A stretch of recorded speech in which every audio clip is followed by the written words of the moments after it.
අපි පිළිගන්න ඕන කාරණයක් තමයි අම්මා කිව්වොත් බුදු වෙන්නත් පුළුවන් කියලා. අම්මා කිව්වොත් දරුවන්ට බුදු වෙන්නත් පුළුවන්. අර මතකද මාතු පෝසක ජාතක කතා වස්තුවේ නැව කැඩුනට පස්සේ අපේ බෝධිසත්වය අම්මා කරේ තියාගෙන ගව් 7ක් මහ මුහුදේ පීනගෙන එනවට. පීනගෙන ආවට පස්සේ අම්මා මොකද්ද කියන්නේ? අම්මා කියනවා පින්නතුනේ මගේ පුතා මතු බුදු වෙන්න ඕන. බුදු වෙනවා. ඒ බුදු වෙන්නත් බලපාන්නේ පින්නතුනේ අම්මගේ වචනේ. අම්මා කිව්වේ බෝධිසත්වයන්ට බුදු වෙන්න ඕන කියලා බුද්ධත්වයේ ලබා ගන්න.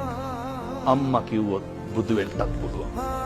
මේ 21 වන සියවසේ මේ තාක්ෂණය කොච්චර දියුණුද කියනවා නම් මේ පප්පු කැවුතු අක්මා වකුගඩු ගලවලා හයි කරන කාලෙදී මේ අඟහරු වලට මිනිස්සු ඇතුව හෝ නැතුව යාන වාහන යනවා. මේ තාක්ෂණ එච්චරටම දියුණුයි.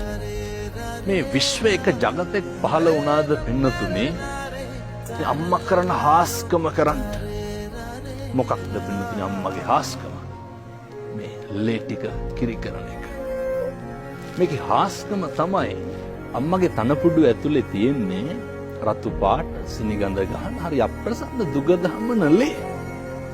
හැබැයි මොන జగතද මොන විද්‍යාඥයාද කිව්වේ මේ රතු පාට සිනිගඳ ගහන මේ ලේ ටික සුදු පාට හරි ගුණයි හරි පෝෂණීයයි හරි රහයි මේ මට්ටමට පරිවර්තනය වෙන්නේ කොතනින්ද? මේකට බොහොම නේ සෙන්ටිමීටර එකක් පරතරයක් නැහැ. මේක හාස්කමක්. අපේ අම්මා කෙනෙකුට විතරක් සිද්ධ කරන්න පුළුවන් හාස්කමක්. තනපුඩු ඇතුලේ ලේ තියෙනවා. ඒක එළියට එනකොට අමුතුම පරිවර්තනයක්. මේක සමාජයේ තේරුම් ගන්න ඕනේ. විද්‍යාගාරයක මොන සංගතක දාලවත් හදන්න බෑනේ. හදන්න. ඉතින් මේකට තමයි අර අම්මා බුදු වෙන්න ඕන කියලා කියන්නේ. මේක හොයාගත්ත කෙනෙකුත් නෑ. අම්මගේ ලේ ටික කොහොමද කොතනින්ද කිරි වෙන්නේ කියලා. මේක අපේ අම්මලා කරන මම නැවතත් දේශනා කරන්නේ හාස්කම.